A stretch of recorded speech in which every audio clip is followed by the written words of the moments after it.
So, today's episode absolutely confirms my suspicion that the Weimar Republic did indeed invent the modern world.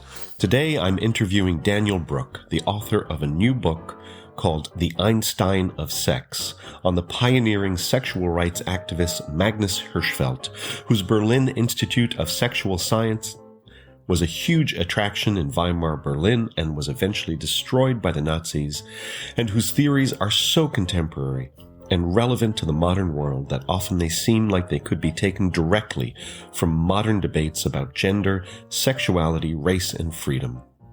Warning. We recorded this in my living room on an afternoon in New Orleans when a massive thunderstorm swept through the city, so there's some ambient noise of rain and thunder. Hopefully that will only add to the dramatic story of Hirschfeld's life. Welcome to the Weimar Spectacle, where I explore the brief and extraordinary life of the Weimar Republic. I am Bremner Fletcher Duffy, singer, actor, and theater maker. I've spent years performing songs and theater from the Weimar period, and I am inspired and maybe more than a little obsessed by that moment in time.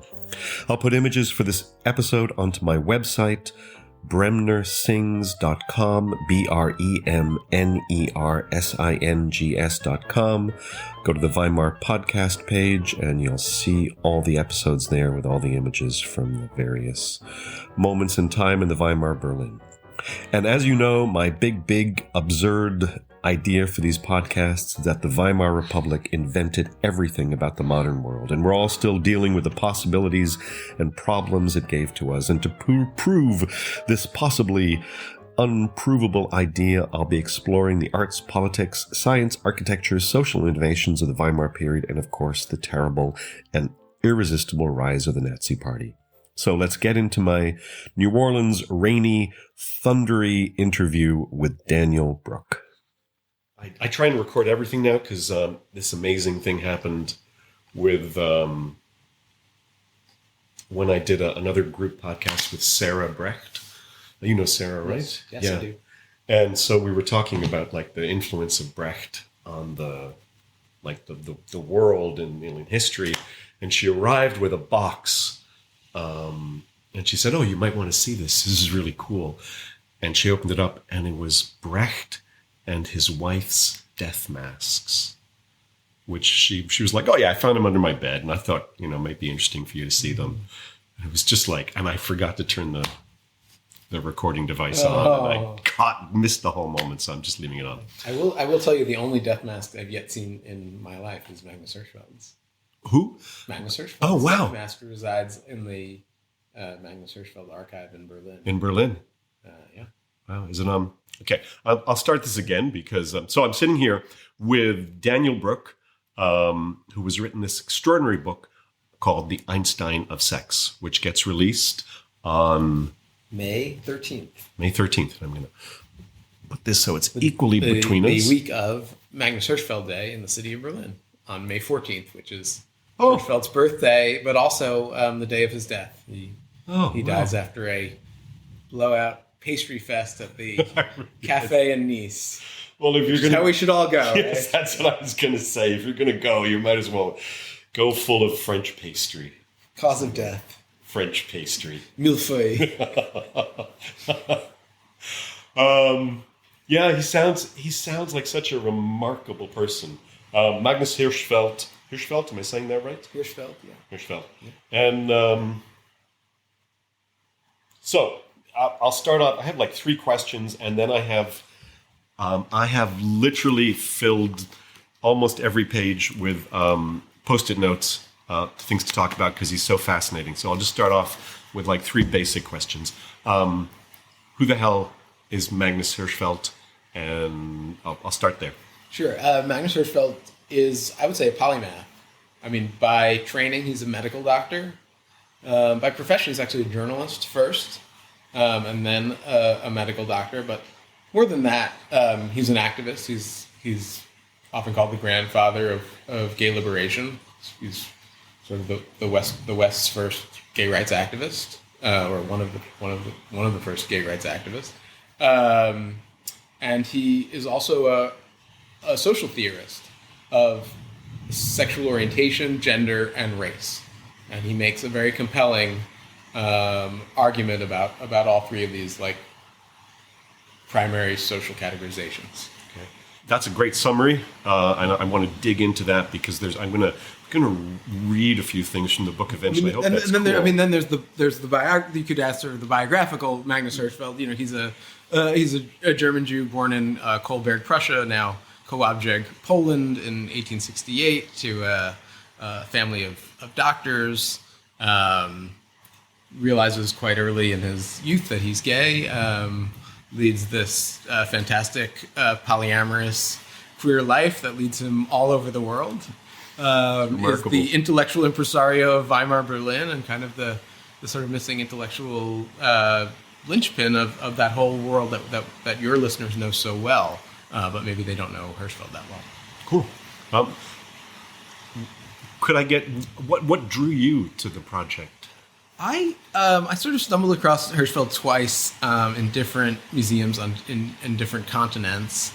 And then it kind of, he was stalking me before I was stalking him. I think it's fair to say. That's so weird when that happens. When you see one name and all of a sudden they're like everywhere, coming at you and like reminding you that they exist. Right? I know that feeling. So the first time I encountered him was the first time I was in Berlin, which was in 2009.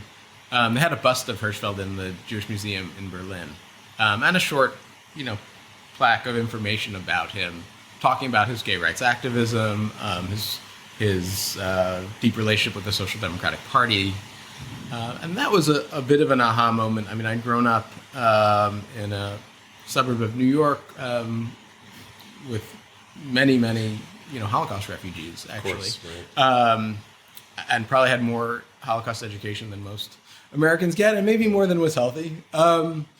But, as an American Jew, there's a certain mystery to the Holocaust in that in the American racial system, Jews are part of the white race, and in the European racial system, Jews are not part of the European race.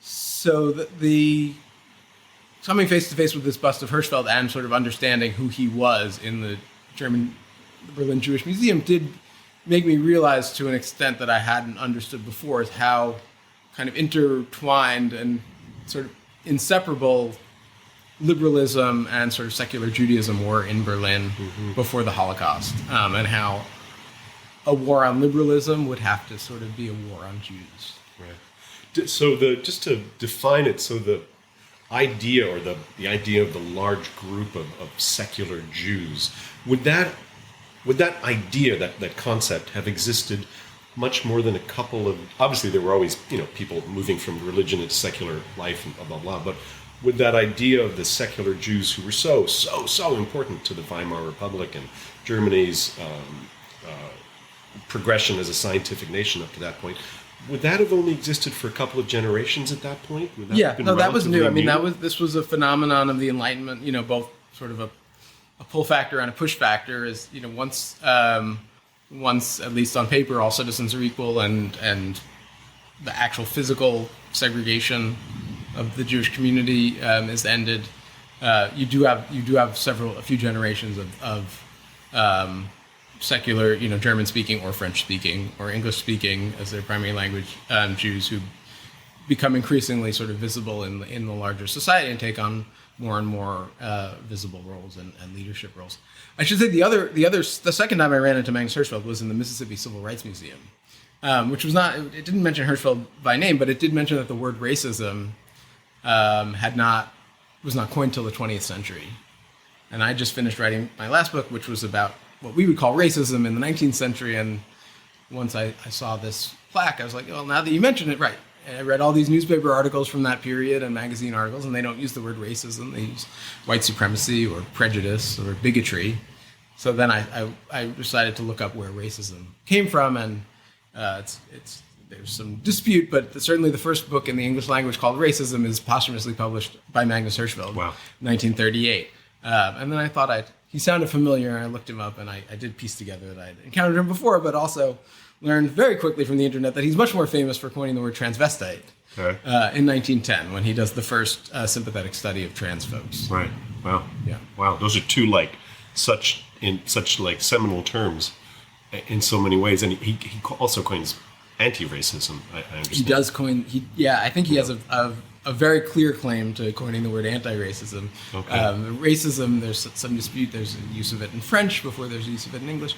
But he does, in this book, Racism, which comes out in English in 1938, he refers to we anti-racists as his readers, wow. Who he's urging to stand up to fascism in real time, or really posthumously, since he has passed away of natural causes in 1935. Wow. Amazing. I still can't believe people don't like. Anyway, I'll talk about me. I didn't know about him, and so I'm gonna. Can I read like a little paragraph? Sure. Yeah. Okay. So this is. I'm going to dive right in because this is right at the end, and this is sort of about his theories. Let's see. Hey, gentle listener, sorry for the glitch here. Daniel sent me an updated version of the paragraph that I read live during our interview, so I'm going to drop that in, or punch it in, as they say in the studio. So any change in the recording style is because I am now on a different continent using a different device. So here we go. From the Einstein of Sex. Our world is made up of billions of unique humans. Each of us occupies our own point on the continuum of sexual orientation, a sexual minority of one. Each of us is our own distinct mix of masculinity and femininity, a gender unto ourselves, and each of us is a racial mosaic of all our ancestors, a race shared by none but our biological siblings, should we have any. Those who divide this seamless continuum of humanity into groups can only do so arbitrarily. The categorizations speak volumes about the social scientist or the party or the demagogue imposing the categories, but say precious little about those being categorized. Embracing a category, as Hirschfeld himself did in coining transvestites, can only be justified as a means to win an equality that never should have been denied to begin with. So, can you tell me a little bit how he got to that point of this sort of coming close to a grand unified theory of everyone? Yeah, the project of the book was, as I saw it, was to tell the full story of his thought and encompass all of it. Because he starts with sexual orientation. 1896, he writes this gay rights pamphlet, Sappho and Socrates. Or subtitle, What Explains the Love of People for Members of Their Own Sex. Then in 1910, he writes Die Transvestiten, the transvestites, which is a sympathetic study of trans folks, has about 24 case studies, and actually shows how each one is really unique, rather than moving from this universe to a very specific archetypal story of transness. He's open to this full panorama. And then ultimately, he publishes this book, Racism, posthumously. He's working on it when he dies in 1935, and it comes out in 1938. And the scope of the book was to try to put all of these areas of his thought together, because they're often in the academy, to the extent anyone focuses on Hirschfeld. In queer studies, it's the sexual orientation, or maybe the gender piece. In critical race theory, it's the race piece. It's very hard, as a journalist and first-time biographer, I felt like I could put them all together. And what I see him doing is he has a kind of mode of thought, a certain outlook. And as he examines these different areas of social science or of humanity, he comes to similar conclusions. So even in Sappho and Socrates in 1896, his first gay rights pamphlet, he's already talking about how, there are gay people and there are straight people, but there are also people in between, and actually almost everyone has some level of attraction to the same sex and some level of attraction to the opposite sex. And the difference between, someone like Hirschfeld, who is very gay, and someone else in this panorama is just one of degree. Hirschfeld would say he very rarely talks about his own sexuality, but I think if you had him on the couch today, he would tell you, he's primarily attracted to men and rarely, if ever, attracted to women. But again, it's all a panorama. Then when he's looking at gender, as this kind of German man of science, he comes up with all of the gazillions of ways in which gender can manifest, and says, and comes up with this giant factorial equation that comes out with 43 million possible gender combinations. So there's sort of one kind of stereotypical, he calls absolute man, and one stereotypical absolute female. This is an individual who, in every one of these categories, is the most masculine or the most feminine, and then everyone else is somewhere in between. So again, instead of having two genders, you have 43 million genders, by which I think he means to tell us, in his own kind of stodgy German man of science way, that infinite gender, that we all, each of us are our own permutation of masculinity and femininity. And then finally, with race, and he actually speculates, he said, should there be a blood test developed eventually? He says the anti-Semites are going to be very upset with the results, because they're going to find out, they have one of their 128 great-great-great-grandparents was Jewish. And of course, we looking back from our 23andMe era, actually, it's not a blood test, it's a cheek swab. He didn't realize that, but, we're sitting in a state where, fully 10% of the people who identify as white are descended in part from survivors of the Middle Passage, right? So many of his ideas are kind of being posthumously proved right. But again, the bigger picture is that he's coming to the panorama of humanity with a certain cast of mind. And as he takes on each piece of the larger puzzle of social science, making a very similar argument. Do you have a sense of what it was about his youth or upbringing or his personality or his nature that sort of right at the beginning, he wasn't trying to balkanize, he was trying to make connections? Yeah, I think there was, and again, this is part of the fun of being a biographer is, you do get to speculate to a certain degree, because he's, one of his translators actually calls him a very frustrating source, because he does not, show his cards very often. And he's well known in his circle for being gay, and his close friends or even associates, know that Carl is his partner, and they live together, and there's nothing secret about it. But when he writes about homosexuality, it's always the homosexuals, and they, it's always the third person. So he's quite, there's always this little bit of distance. And to the extent I give voice to it, it's early in his life. I think there's something about being gay and being Jewish in late 1800s Prussia, where it feels like the larger society is giving so much weight to these categories. Well, if you're gay and or Jewish, you can't be a full citizen of the society. You can't really be a scientist. I mean, literally in the sense of like, if you're found out as a gay man, you lose your teaching position.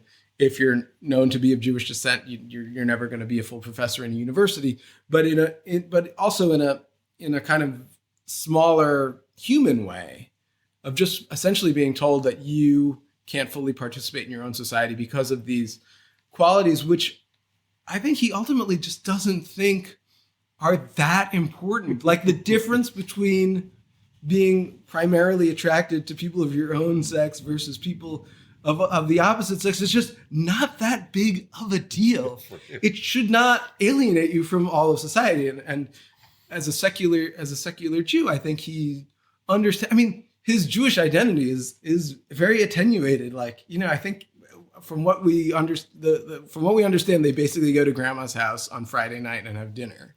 Okay. Not to temple. No, they go to grandma's house. They're sort of culturally Jewish, but they're not particularly religious. And his favorite holiday is Christmas. Right. As was the case with many German Jews of that era, that they were, they really thought they were assimilated into the larger society. They to the extent they felt alienated from their society was because their society wouldn't accept them. It wasn't so much that they felt that they were apart. So I think because he's coming to the world with these two qualities that he thinks of as, not a huge deal, but that his society treats as kind of, social impediments and ultimately death sentences, that he comes up with these theories. Right. I mean, that would, incentivize, sorry about that word, that would like push you towards, always connect. If you were always being pushed away from society and you felt like, no, I have all this stuff, it would push you to connect all the time, which I can imagine like right at the beginning, instead of saying like, no, these people are over there, that's over there, you'd constantly be trying to go bring things together. So, I guess I find the, like his, when you mentioned that, like how he presents, I thought he was very modern in his sort of use of the media. Like one of my silly taglines for this podcast is that like the Weimar Republic invented everything. And, it's my job to prove that, the Weimar Republic, everything's there. Obviously, not particularly provable, but at the same time, Hirschfeld, he seems to have such a clear idea of image, and also of working the media in this very, very canny way that I was super impressed with, both of this sort of taking on, whether or not it was a natural desire to wear sort of frumpy professor outfits and present as a kind of a frumpy, non-threatening, charming professor, or whether that was a carefully calculated strategy. You probably know more than I do. But. Well, I think his, early reckoning with his queerness gave him a sense of, how society operates and how one presents within it. And he was always, unlike one of his classmates who's anonymized, but who he writes about, who was teased with a girl's first name and clearly bullied very dramatically, he is able to kind of keep his presentation, his public persona, as this kind of frumpy man of science, emphasis on man, to the extent that he does go out and drag. It's rumor mill. I mean, there's nothing. He's certainly never photographed in his Tante Magnesia, Aunt Magnus getup. Tante Magnesia. Tante Magnesia. That's super charming. Yeah. So I think he understands how he's going to have to present himself in this certain archetype of like the rumpled German man of science to be taken seriously in the public sphere. And then he's very careful about pitching his arguments to the audience, to different audiences, and to exploit new media. I mean, he's writing pamphlets in the late 1800s. By the 19-teens, he's working in film. He's kind of the intellectual expert advisor to Anders als die anderen, which means different from the others, which is the world's first gay rights film. It's amazing. And then when he comes to America, I mean, the Einstein of Sex, the title of my book, is taken directly from his PR agent in the United States, who thinks, if he sells him as the Einstein of Sex, he'll get speaking gigs and he'll get newspaper interviews and he'll be in the newsreels, all of which was true. It's brilliant. I mean, that's what I'm going to use as the title for this podcast, because it rings through the ages, like the Einstein of Sex. Tell me more. It's a great tagline. I felt like he was just he was very flexible in like, how do I get my argument to resonate?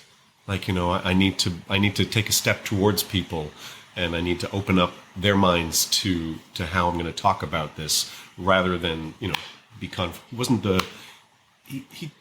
he seems like he was confrontational when he needed to be, but overall he was very strategic in these arguments. Like with his the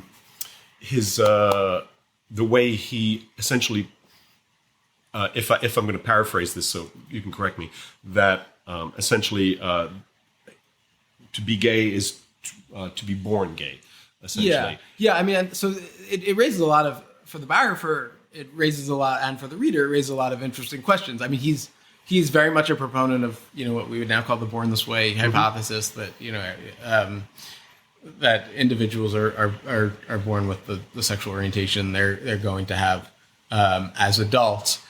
And I do think it grows out of his own kind of idyllic bourgeois childhood. If Freud's theory that, people are turned gay because of some childhood trauma or the maid dropped you on your head or whatever, that he never would have been gay.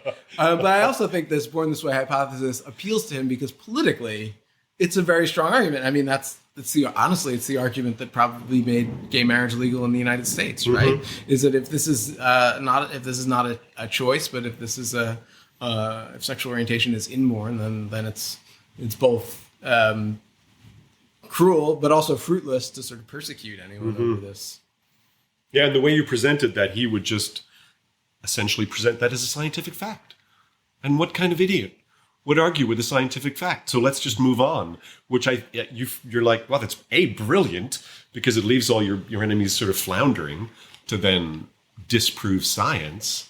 And also it's also kind of non-confrontational. It's not, he often wins arguments without sort of acknowledging there's an argument to be had. He also wins arguments with humor. He reprints, I think this joke's funny to this day. It's a 100-year-old joke, but it's... Tell me the joke. He's in this gentlemanly kind of frenemy type fight with Freud about the origins of homosexuality, right?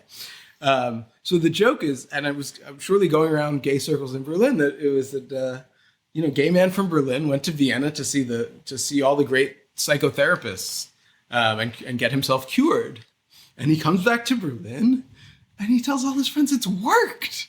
And they put him on the couch and maybe they hypnotized him and now he's been cured. He said, before he'd had this fetish for cavalrymen and he just couldn't get over it. And ever since he came back from Vienna, cavalrymen haven't done a thing for him. He's into artillerymen now. Well, that would be a step sideways, I guess. Sideways or down, I don't know. Yeah, he seems like the kind of guy you would love to have at a dinner party. He hosted great parties. I mean, the cover shot of the book is a photograph of a party that he hosted at the Institute for Sexual Science, his sex museum and clinic and think tank and all the rest in the middle of Berlin. And it's a costume party. He doesn't seem to be participating in the costuming This is aspect. him in the lovely glasses He's and the wearing lovely his mustache. usual That's a wonderful mustache. Suit and glasses and walrus mustache. But everyone else, including his partner Carl, he looks so charming. Who's in this flowing black Carl? number. They're holding hands. The young. Yes, you're right. Yeah, right. And you then, are. Yeah. And then you have, I think it looks like an Amelia Earhart person. There's a woman with goggles. With the goggles, I think there's a Marie Antoinette and a drag Marie Antoinette and a King Louis XVI. Oh, that looks like a very fun. It looks party. like a great party. And a friend of mine said, that looks like that photograph looks like that was at the Warhol factory in the 1960s in America. Like the idea that photograph, that party took place in 1920s Berlin, just shows how, as you say, everything we think is new was invented in Weimar Berlin. I had this very poignant moment. I just kind of spaced out, and I was thinking yesterday. I'd read the book, and then I was like, I read you got a grant to go and study and blah blah blah in Berlin, and in a moment I was like, wow, what must it have been like to like go into the Institute of Sexual Research that he founded and like do research there, because for a moment in my head, like the institute still existed. And it was like, had become this large, like, if the contrafactual, blah, blah, blah, that hadn't happened, presumably it would have grown and gotten bigger and stronger and be like this institution now, like this world institution. So in my head for a moment, I was like, oh, Daniel, probably went there and like worked in the library and studied on stuff. Could you tell people about the Institute for Sexual Research? Is it what that was called? Institute for Sexual Science. So he founds this at the dawn of the Weimar Republic in 1919.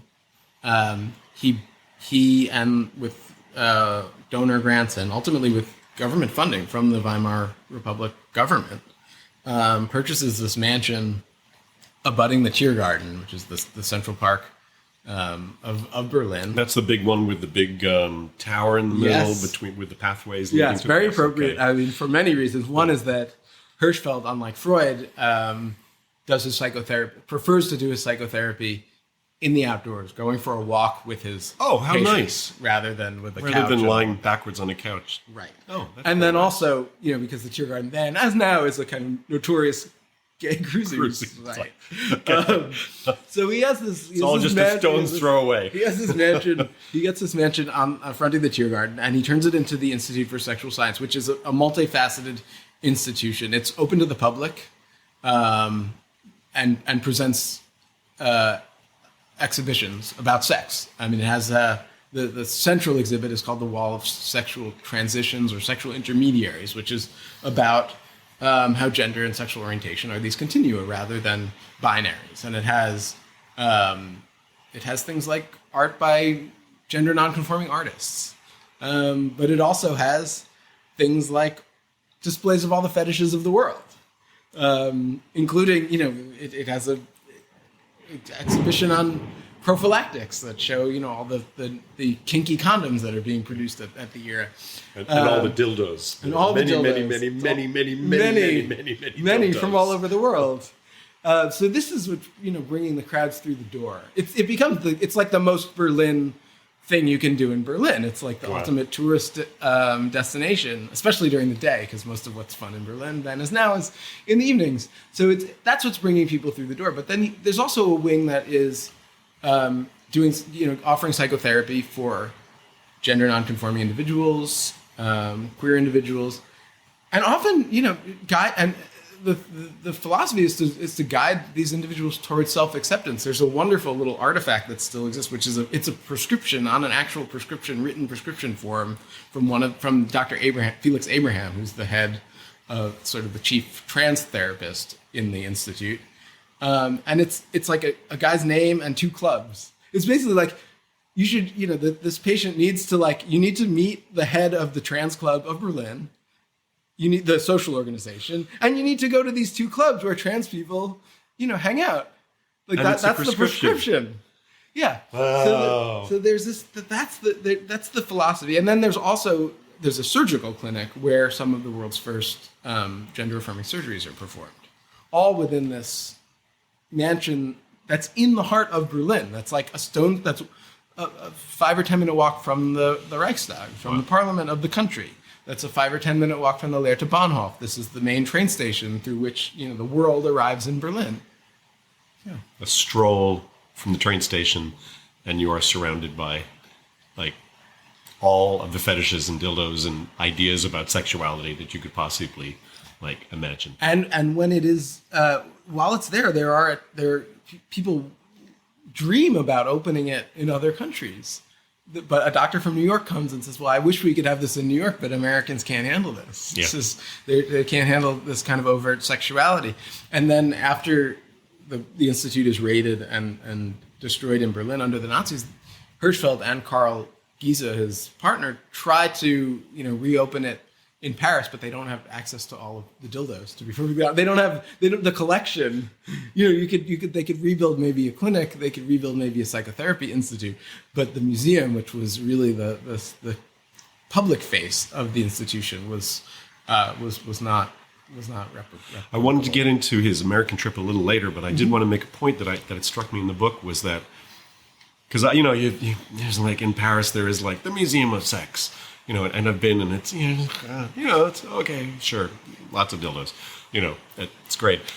But his point, I'm going to paraphrase you, so feel free to correct me, was that by displaying ever more fetishes and ever more dildos and ever more extreme whipping and flagellation and masochism and sadism and fetishism of there's a wall of boots and women's outfits, and what his point is that there's no part of the human body that hasn't been fetishized, and that in that every square inch of flesh on the human body has been fetishized.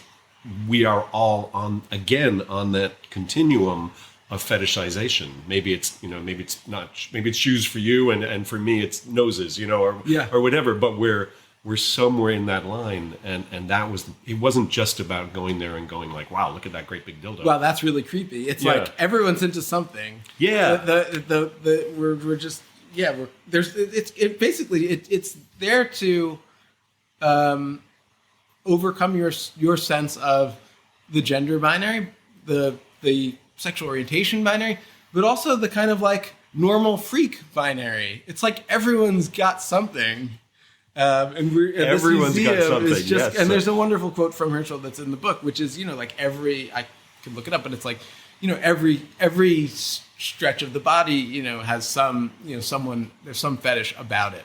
And then there's another quote that's in Sappho and Socrates about like, even if you had two people who theoretically had the same levels of attraction to their own gender and the opposite gender, their taste would still be totally different. One would like blondes and one would like brunettes. One would like the uniformed and one would like the naked. And he has this whole riff on all of that. So even when you're on some vague level, kind of identical sexually, you're actually completely unique. Right. And if we dig deep enough. And the people going to that museum ultimately are going to recognize themselves in this multifariousness of fetishness and freaks and hopefully leave going, well, if I'm in there as well, like if I'm on that who wall, am I to say someone else is a freak? Yeah, because they're into shoes or they're into noses or whatever. And then part of the fun of this institution is sort of how it fits into the popular culture of Weimar Berlin, where you have this kind of feedback loop where like a fetish will be documented in the museum and then it'll show up in a nightlife act, or vice versa, where some fetish will show up in a nightlife act and then Hirschfeld or someone from the Institute will be at the show and they'll be, oh, someone's into that. We need that in the museum. Field research. Exactly. You're like going out there and finding out what the kids are into these days. He seems to have done an incredible amount for, even if he's kind of lost now, again, one of my theories for and I'm about to do like a whole season of this, is the Weimar refugees. So, Hitler, the Nazis think that they are destroying Weimar and destroying these ideas by forcing so many, they do destroy a lot of the ideas and they do destroy a lot of the people, but many of them become refugees and they take those ideas around the world. So even if Hirschfeld is lost to the popular knowledge, those Weimar people, as far as I can see, were deeply affected by. He seems to have had an amazing effect in Weimar, of the Weimar Republic, certainly in Berlin anyway, with his influence, because it seems like, I'm getting this right, that he actually changed some of the municipal codes. Yeah, no, he creates space in Berlin, where like a physical ID for trans people to, wear gender, clothing that does not conform to their gender assigned at birth. So they can go to the police. It's issued by the police force. But I think it's important to say, he is driven into exile, and his ideas are, when you sort of part of, I think for you and for your listeners who know a lot about Weimar Berlin and Weimar Germany, he's like this missing piece. And you're like, oh, right. Well, obviously I know about Claire Waldorf, or I know about gender nonconforming cabaret performers. That's like central to, but here's the theory that everyone is sort of gender nonconforming in certain ways. And that's what Hirschfeld does. But he is driven into like exile and his ideas do outlive him, but I say is disappeared not by the, he's physically disappeared by the Nazis. He's chased out of Berlin, but they love to hate him. They can't stop talking about him even after he's dead. A lot of the Nazi propaganda from after 1935, they keep dredging him up. He's been dead for years. They keep talking about him. The people who really won't talk about him, unfortunately, are the winners of World War II. It's in the Soviet Union and the United States, under high Stalinism, they recriminalized homosexuality. In the U.S., under McCarthyism, there's this lavender scare in tandem with the Red Scare, really disappears him. So much so that when you read, as some of your readers probably have, like a book like Weimar Culture by Peter Gay, born Peter Freulich. It's on my shelf back there. Yeah, he's not mentioned. And it's not that Peter Gay doesn't know about Magnus Hirschfeld. It's that a Holocaust refugee Yale professor in the late 1960s writing a defense of Weimar culture does not want to talk about Magnus Hirschfeld, because the vast majority of even left of center Americans in the 1960s are going to be like, well, wait, there was this gay man running a sex museum with sex fetishes. Like, we don't want to go anywhere near that. We don't want to be associated with that. So he was really disappeared in a lot of ways by people who were otherwise would have been sort of sympathetic to him. And that's why we don't know about him. It's not because the Nazis got rid of him. They love talking about Magnus Hirschfeld. He was their perfect foil. I found that I was looking for a quote right now. I had my head down in the book. There's a quote from you, I think, that and maybe backed up by a Nazi quote that. And again, let's get into the American stuff a little bit later. But it's so relevant to the American stuff that he's talking about how the Nazis are desperate to stop talking about class. So they want to talk about race. And also Magnus hits, he's Jewish, he's gay, he's a so-called, their quotation marks, scientist, so he's the perfect foil to stop people thinking of class, stop people thinking of their own social economic issues, and to start focusing on the other. Yeah. I mean, part of what I find appealing about him is that he's a lifelong social democrat. He's very alive to the very real problems in his country. He's advocating for socialized medicine so everyone can go to the doctor. He's advocating also, it actually ended up on the cutting room floor because I couldn't figure out how to sort of fit in. He's advocating for a kind of socialized legal system where lawyers are provided free of charge to anyone who needs an attorney. And it's the Nazis they're overt. I mean, he writes in his final book, Racism, he writes about this actual Nazi slogan, which is Rassenkampf statt Klassenkampf, which is race, I guess I would translate it as like race war instead of class war. And so he's alive to the way the Nazis are taking what are very real class tensions in their society and turning it into this racialized other. And to the degree that Germans of Jewish descent were prominent in the professions, particularly in Berlin, which is just a fact. They're able to kind of, instead of to sort of divert the real class grievances and the legitimate class grievances that Hirschfeld believes should be addressed into a race war against this supposed racial other that, of course, Hirschfeld is very skeptical of this, even of this idea that there are these kind of two pure races that are in some kind of struggle with each other. Okay, I think the quote is something. I think maybe it's Goebbels saying something about that. The racial science is the greatest invention or the greatest discovery of all time. Yeah, it's Alfred Rosenberg, which is Rosenberg. One of the so evil. One of the great ironies of Jewish history is that the greatest ideologist against the Jews is named Al Rosenberg. But yeah, he's sort of like the chief theorist of the Nazi Party. Right. Yeah, and and Hirschfeld comes back with he's confusing discovery with invention, which I thought was just like this, like, again, totally pithy. Takes you a moment and you're like, oh my God, just like completely turns it around. It's not a discovery, it's an invention. And again, it's an invention. Like that first long quote I did, where they need to invent it. Right. Necessity is the mother of invention. What is the Nazis' necessity is to destroy democracy. Yeah, we need a race war. Yeah. And so let's discover racial categories that never existed before because we desperately need it. And again, Hirschfeld, just in one word, turns it around.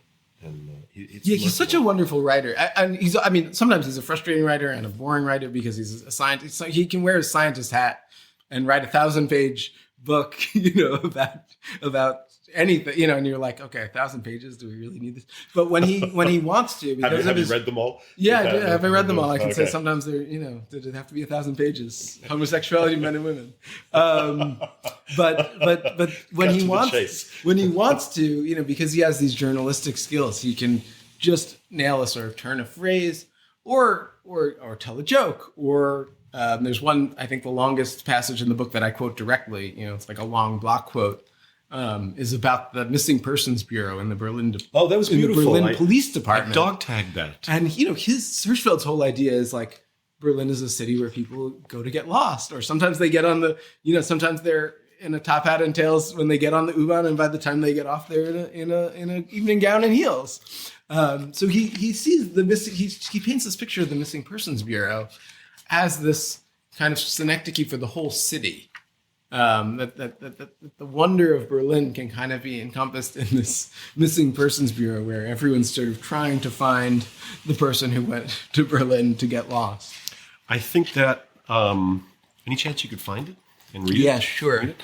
I think that again in my forest of post-it notes there. I think that was the first moment when I read that quote when I was like, again, he's deeply interested in humanity. He's obviously a scientist who has his focuses and his ideas and what he wants to say, but it came across as somebody who's first and foremost interested in people. And so I loved it. So if you don't mind reading it. Yeah. And I'll notice he switches into the second person, which is, which is very unscientific, right? He starts, have you ever been to room 361 of the police headquarters on Alexanderplatz? It is one of the most remarkable places in a city scarcely wanting for striking locations. Perched high above the roofs of the metropolis, it is to be found in the middle of a row of rooms in which 10 million pieces of paper are arranged in alphabetical order. Each sheet represents a human life. Those among the living are found in the blue cartons. The dead repose in white. Each sheet bears the name, place of birth, and date of birth of each person who has inhabited an apartment or room in Berlin since the year 1836. Every registration and deregistration, every change of address is scrupulously recorded. There are sheets that contain 30 or more apartments, others with only one. Then there are those whose lifespan begins in the cellar in the east and stretch all the way to the Tiergarten district, and others who start off on the first floor of the front of a building and end their days on the fourth floor of a rear block. Anyone seeking to find a missing person in Berlin is directed to room 361. From 8 o'clock in the morning to 7 o'clock at night, they climb the steep stone steps in the hundreds, many thousands over the course of a year. Each piece of information costs 25 pfennigs. These are not just people seeking to recover money, those who value others purely by the debt they represent. No, many of those mounting the stairs have returned from distant lands and are now trying to determine where, or if, their close relatives and childhood friends now live. For the first few years, they continued to write each other. Then their correspondence abated. And now the stranger has once more returned to the old homeland. Hearts racing, they write their mother's name and the last known abode on their information slip. But she is long dead. They ask after brothers, sisters, and friends, all of them, every one of them dead. And with a heavy heart, the lonely applicant descends the stairs once more. Wow. That's great.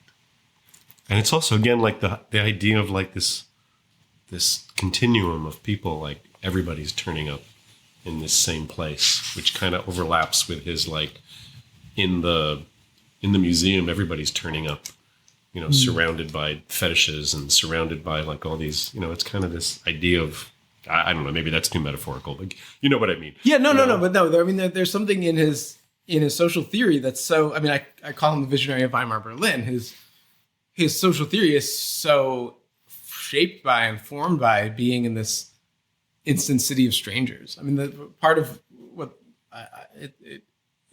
I don't think it's a digression, but part of where the book kind of moves away from Hirschfeld for a little bit is just to tell the story of how Berlin blew up from nothing to become one of the biggest cities in the world in just a matter of decades. And certainly this agglomeration of young people flocking to the city for jobs, but also flocking to the city for love prospects and sex prospects, and this city that sprawls, just sort of sprawls from all over the place, where you can kind of purchase a cloak of anonymity for the price of a U-Bahn token. Right. Yeah. Leads to so much of what he sees and tells the world about. And the cross fertilization between the queer world and the cabaret world and that display in the trans world, and then, as you mentioned, like just down to the little page boy haircuts that all of a sudden modern women had to wear, which come from the lesbian, I can't remember the particular. There's so many designations. Garçon. The garçon. Yes, actually. Garçon. It's a purposefully grammatically you have to wear that haircut, and all of a sudden everybody's wearing that haircut. No, and there's a wonderful interplay, and that he's alive to, which is that in some ways the city is so balkanized, and by race, by ethnicity, by class, by gender presentation, by sexual orientation. I mean, he talks about, there's like the Jewish lesbians chess club that meets, in this cafe from 4 to 5 p.m. on the Jewish lesbians who also like on alternate Tuesdays, right? Who are free on Tuesday afternoons. Great. So you have this, but then you also have this everyone kind of jumbled together, and you have a club called Alles eine Familie, all one family. It actually reminds me of the Always Lounge here in New Orleans, where I'm having my book launch, which is their whole raison d'etre is to sort of welcome everybody, whatever. Yeah, Zaley is incredible, the owner of the Always Lounge. And again, this is another one of these things, the Weimar Germany invented everything is like, I doubt that the Always Lounge in New Orleans is purposefully named in the kind of reminiscence of the all one family bar in Berlin, but without sort of knowing it is. I was struck yesterday. I walked out of my house and there was a girl walking down the street, a woman, and she in part of the in my podcast about the various groups and sexualities in Berlin at the time, I think they're called the Wild Boys, and they would literally camp out and sort of they have this pirate look of like, and they're extraordinary. Are they the Lost Boys and Peter Pan, or are they like cruising for tricks in the Tear Garden? And a woman walked down the street dressed, and in exactly the same outfits, and I was like just blown away by how the look and the style and the influences are. I don't know. Whatever. Yeah, no, it's wonderful. I mean, there's a wonderful photograph of one of the opening of the institute. They had a lot of gender non-conforming individuals came out, and there's one person assigned female at birth, but in a suit, and just looks. I mean, I was at my publisher, and we were going through the photos, and I was like, oh, like don't you think you saw that person yesterday on the subway? Right. Like, I mean, the style was just like to a T, exactly. It's a mystery to me how it kind of goes around and comes around and reemerges as a new form, but. Maybe it's just New Orleans. There's something special in the water here that we have often talked about whether New Orleans is kind of a little Weimar, in its own way. But that's another podcast. I was going to ask you to talk a little bit about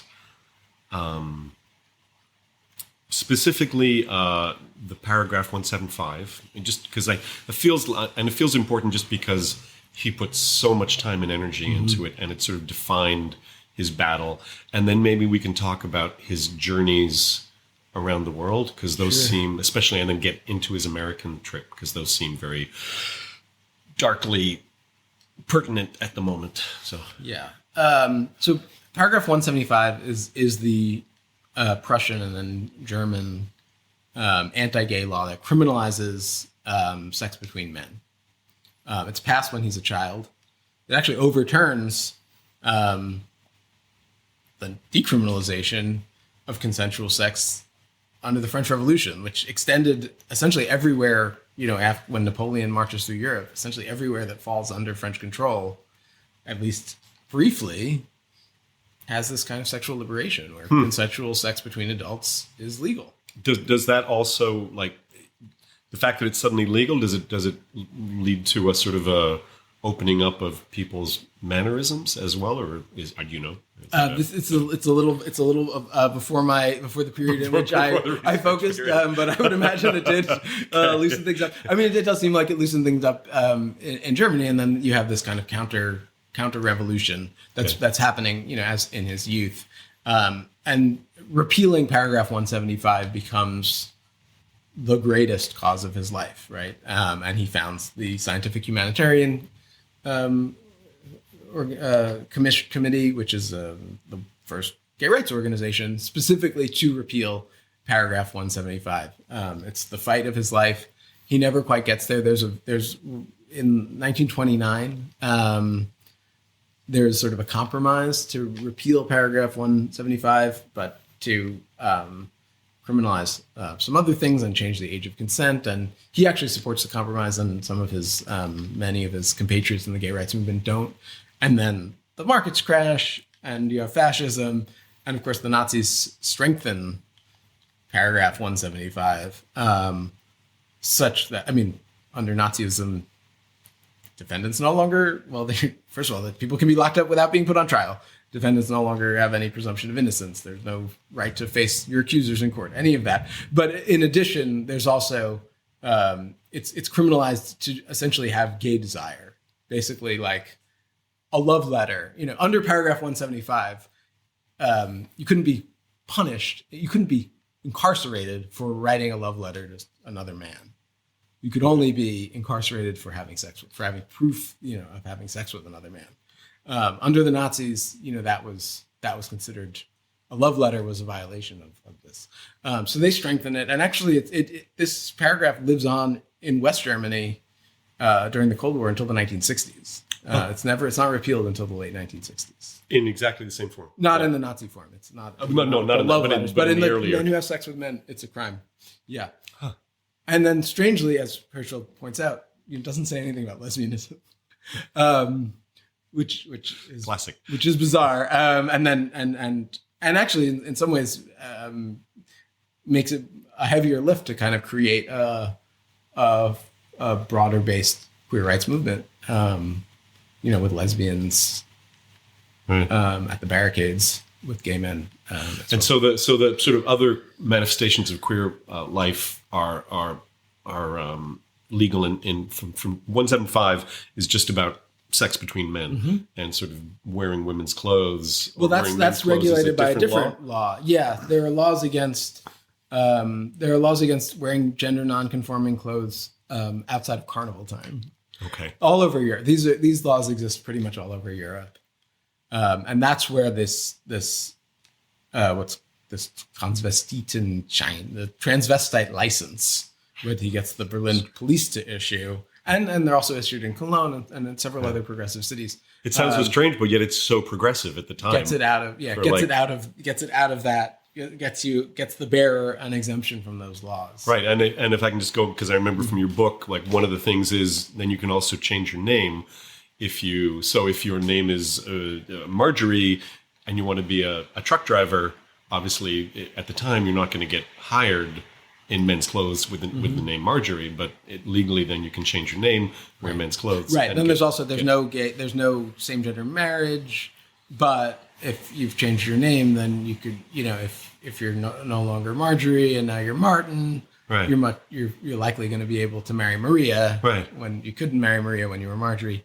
Right. That's amazing for when we think back, we're talking like 100 odd years ago now. So much of it is so familiar.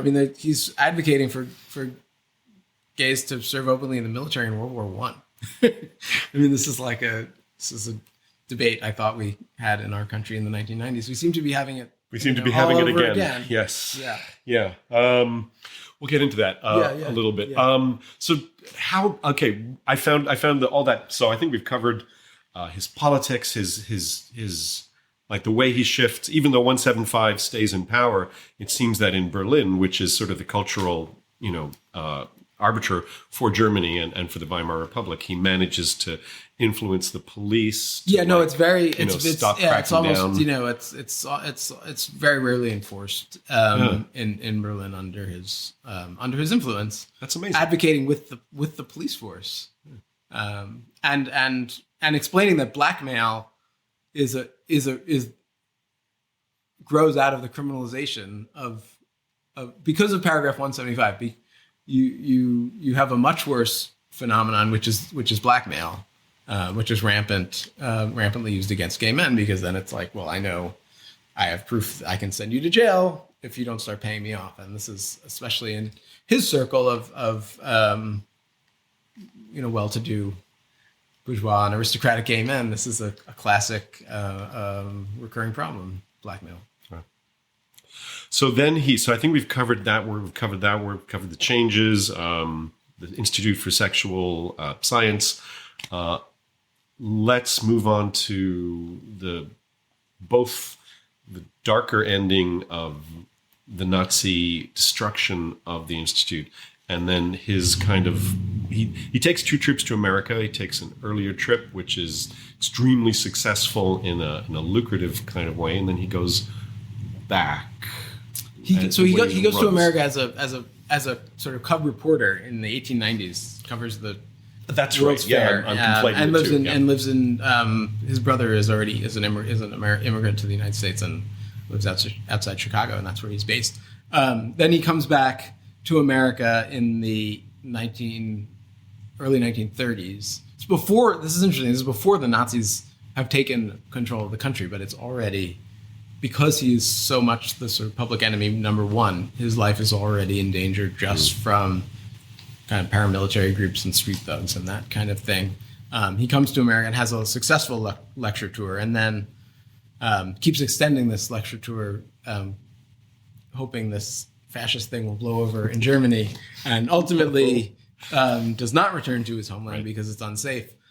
So he moves from Germany to France via circumnavigating the entire world, which is a very long but totally fascinating way to move from one country to another that borders each other. And falling in love with an incredibly brilliant young person who also loves it, and blah, blah, blah. Yes, and falls in love, falls in love with a Chinese medical student, and becomes alive to the type of racism that this student faces all over the world. Because even when he is in America as a cub reporter, it seems like even then he's like going like, this is so interesting, because in America I'm suddenly a different nationality. I'm a different race in America than I was in Germany. Right. He kind of sheds his racial otherness by coming to America. As millions of Jews from Europe have. But yeah, I think that plants the seeds that ultimately, become book theory in his final book. So as I said, a lot of the project is kind of is having his oeuvre, having his work, his theoretical work, and then knowing the basics of his life, but not on a very personal level, and trying as the biographer to kind of show how the life ultimately sort of shapes the thought. I think you did that really well, especially with that trip around the world, where it's both fascinating because, like, wow, what an incredible life the guy led. Every time his stamina, he's got malaria, and he's still like heading out to the late night drag trans spaces because he needs to know about that particular country. It's incredible. It's terrible that he, of course, got thrown out of his homeland, but it's amazing that he had the opportunity to do this global research trip, because very early in his life, he's able to he's in North Africa for a bit, and even Italy. He realizes that, different places treat sexuality differently, different places treat gender differently, different places have different gender norms.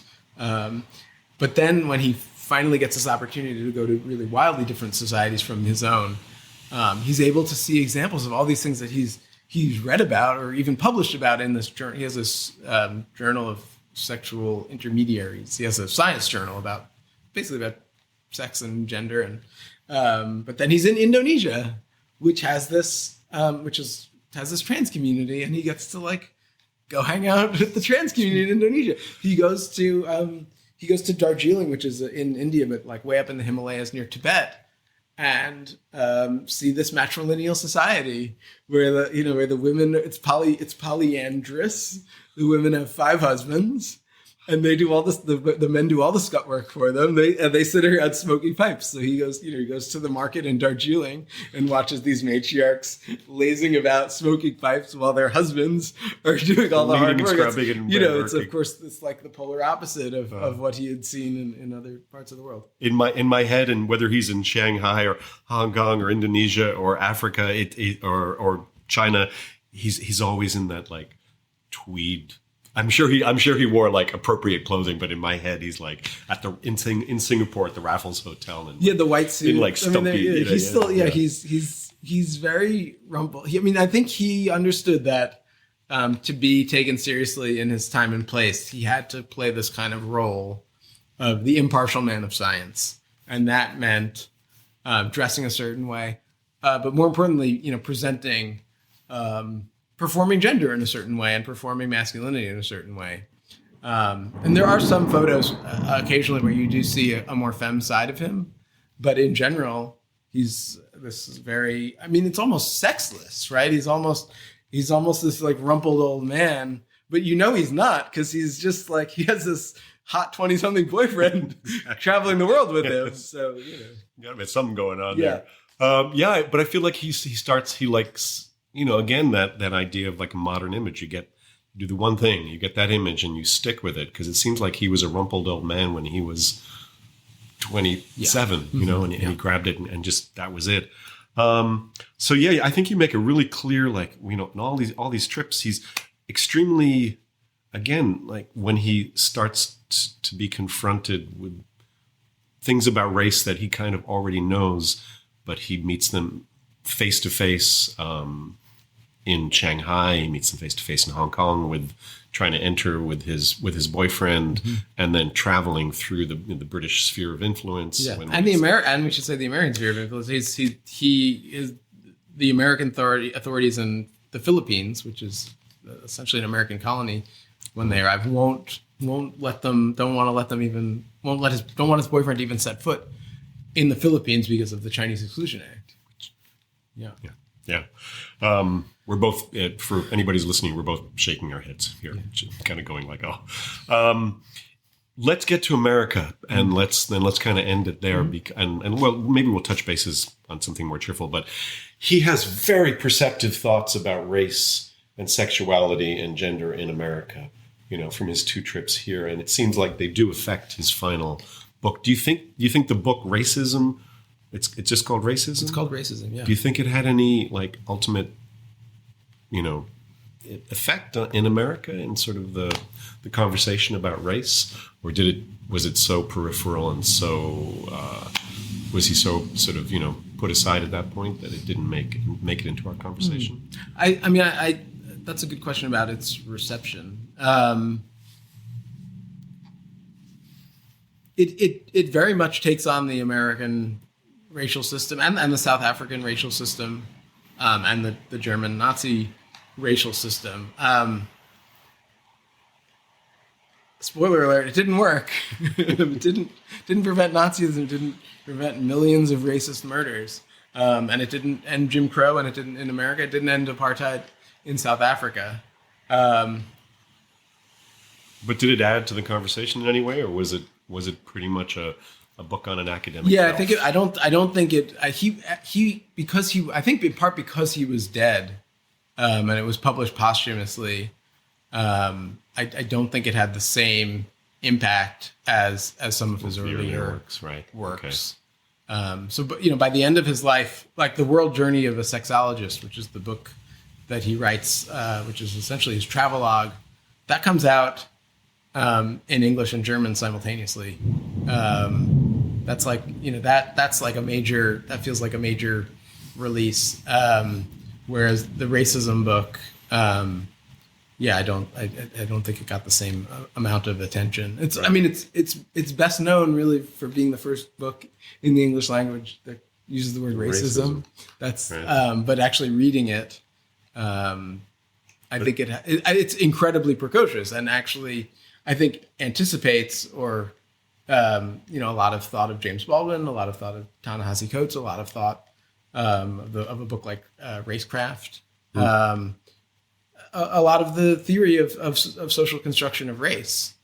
So much of it is in that book, but I think all of these subsequent thinkers kind of reinvented the wheel on their own terms. I don't think, I think this was hiding in the archives. Yeah, I just found I guess I found his way of phrasing it of really, really beautiful, and sort of, again, one of these things where you're like, oh, right, of course, with this idea we are all this pathway, this tiny drop, this tiny unique drop of all the sex that our ancestors have been having and having and having and having and having and having in all different and whether directions. They wanted to talk about it or not, whether it was free or coerced. I mean, essentially like that.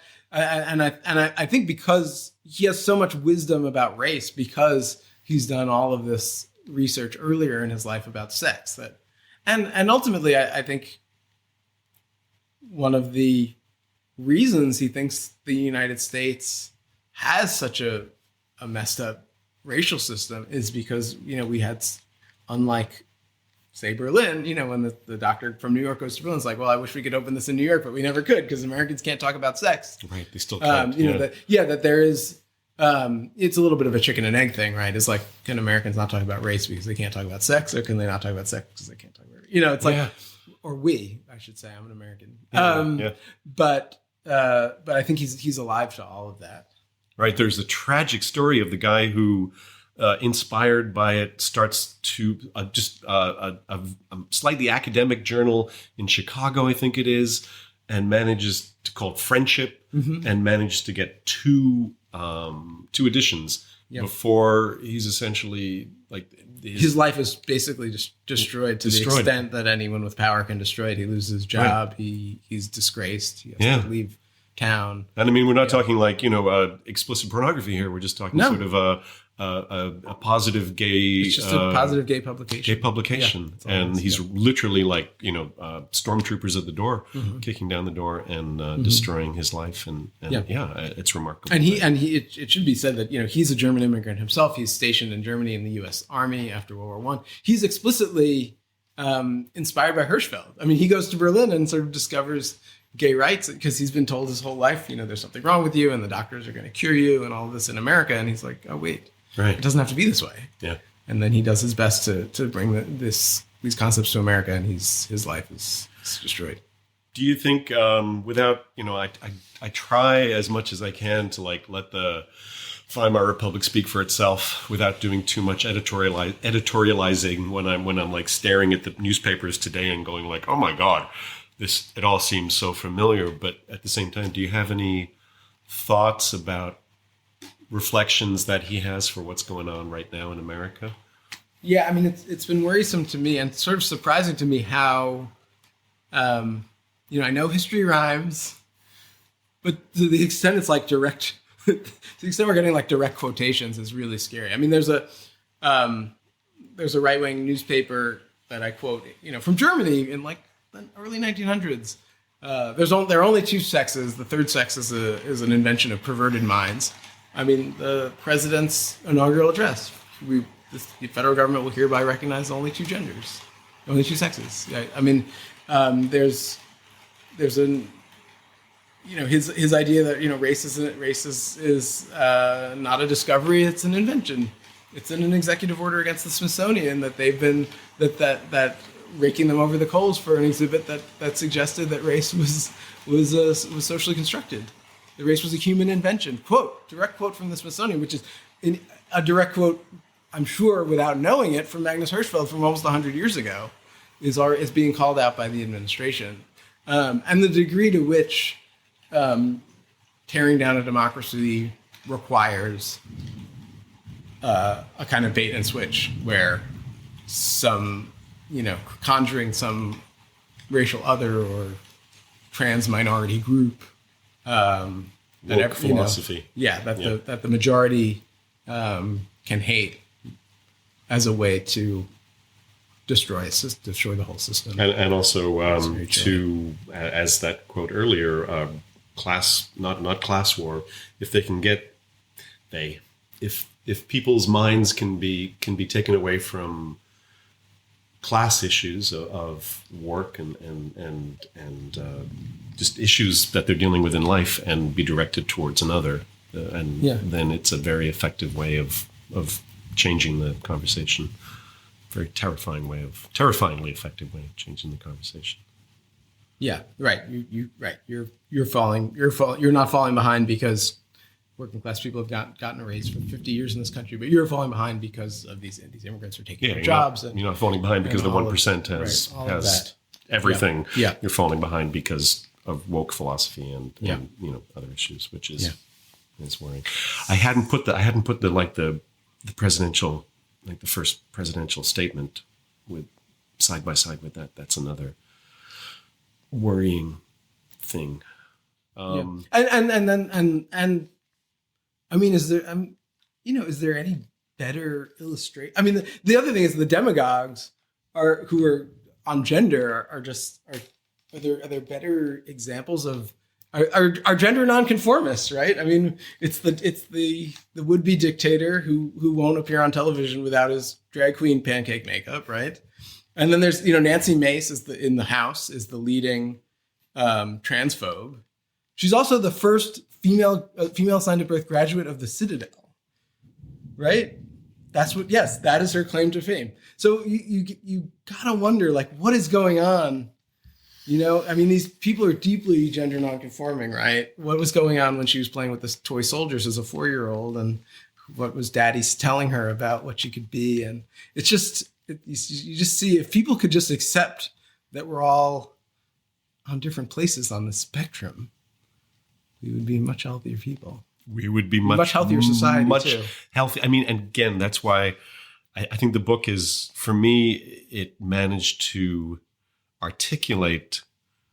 I mean, I believe that I've been in musical theater all my life and theater all my life, and you work with people of all types and all expressions of gender and sexuality, and that's just what it is. But I thought that a lot of the way you phrase things and a lot of the way you cherry picked stuff from him allowed me to go like, oh yes, that particular quote, that particular idea, and sort of to sort of bring things into focus for me. So that was extremely positive for me to read the book, to be like, yeah, right, 100 years ago somebody said that so much better, and I now can like express it going forward.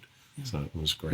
Well, it was great to be here with you, and I hope for all of your listeners who are so knowledgeable about the culture of Weimar, the arts of Weimar, to kind of understand this like hidden in plain sight piece of it that kind of pulls it all together. The underlying philosophy of the whole society, I hope will be really meaningful and helpful. It was really meaningful for me, so I think it'll be extremely meaningful for the podcast. And where can they get the book and when? Oh, yeah.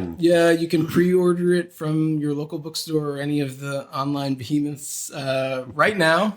And if you pre-order it, they'll send it to you on or about May 13th, which is its release date. You can buy it on May 13th in bookstores everywhere, and hopefully come out to some of my events. I will be doing a launch event in New Orleans, and then I'll be on the East Coast in late May, early June, and I'll be on the West Coast in late June. Cool.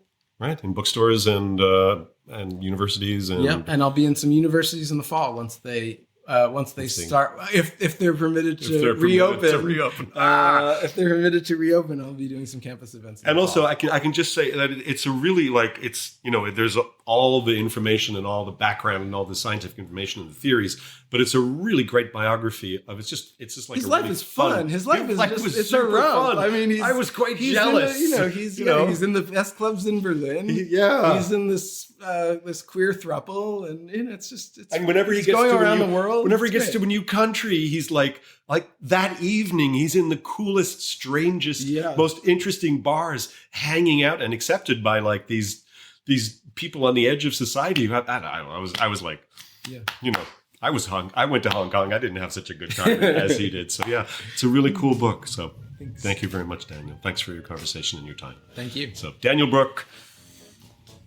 the Einstein of Sex. Dr. Magnus Hirschfeld, visionary of Weimar Berlin. Great. Thanks a lot. Thanks to Daniel for such a great interview, and if some of the concerns and desires in these stories seem familiar, well, they should, because I believe the Weimar Republic helped give birth to the modern world. Thank you so much for listening. Hit subscribe or follow if you want to know when the next episode appears. I don't have any budget for the show, particularly not an advertising budget or really any budget at all.